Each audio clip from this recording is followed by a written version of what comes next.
শ্রীলঙ্কার বিপক্ষে গল টেস্টে রানের বন্যা বয়ে দিয়েছিল বাংলাদেশি ব্যাটাররা। কলম্বো টেস্টে আরও ভালো খেলার প্রত্যাশার কথা জানিয়েছিলেন বাংলাদেশের হেড কোচ ফিল সিমন্স, কিন্তু আরও ভালো নয়, উল্টো খারাপ হলো ব্যাটিং। টস জিতে আগে ব্যাটিং করতে নেমে 8 উইকেটে 220 রান তুলে দিনের খেলা শেষ করেছে বাংলাদেশ। বৃষ্টির কারণে খেলা বন্ধ থেকেছে অনেকটা সময়। প্রথম দিনে খেলা হয়েছে 71 ওভার। এই সময় বাংলাদেশের কোনো ব্যাটারই বড় স্কোর করতে পারেনি। 46 রান করা সাদমান ইসলামই বাংলাদেশের পক্ষে সর্বোচ্চ স্কোরার।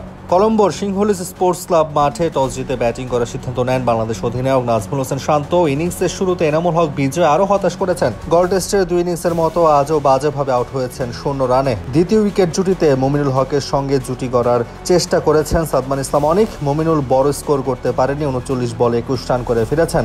গল টেস্টের 2 ইনিংসে সেঞ্চুরি করা অধিনায়ক নাজমুল হোসেন শান্ত কলম্বোর প্রথম ইনিংসে ব্যর্থ, আউট হয়েছেন 8 রান করে। খানিক বাদে সাদমান ইসলাম অনিকও ফিরলে 74 রানে চতুর্থ উইকেট হারায় বাংলাদেশ। 93 রানে 7টি চারে 46 রান করা সাদমান ফিরেছেন ক্যাচ আউট হয়ে।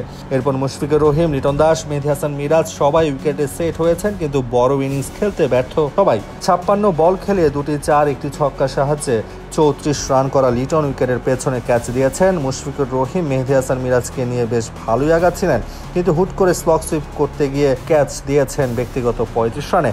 এক টেস্টের পর একাদশে ফেরা মেহেদী হাসান মিরাজ 42 বলে 3 চারে 31 রান করে আউট হয়েছেন। শেষ বিকেলে লোয়ার অর্ডার ব্যাটারদের নিয়ে বেশ ভালোই ব্যাটিং করছিলেন স্পিনার নাইম হাসান। দিনের খেলা শেষ হওয়ার আগ মুহূর্তে আসিতা ফার্নান্দোর বলে সরাসরি বোল্ড হয়েছেন 51 বলে 25 রান করে। দিন শেষে বাংলাদেশের স্কোর 8 উইকেটে 220। শ্রীলঙ্কার হয়ে 2টি করে উইকেট নিয়েছেন আসিতা ফার্নান্দো, বিশ্ব ফার্নান্দো ও সোনাল দিনুসা।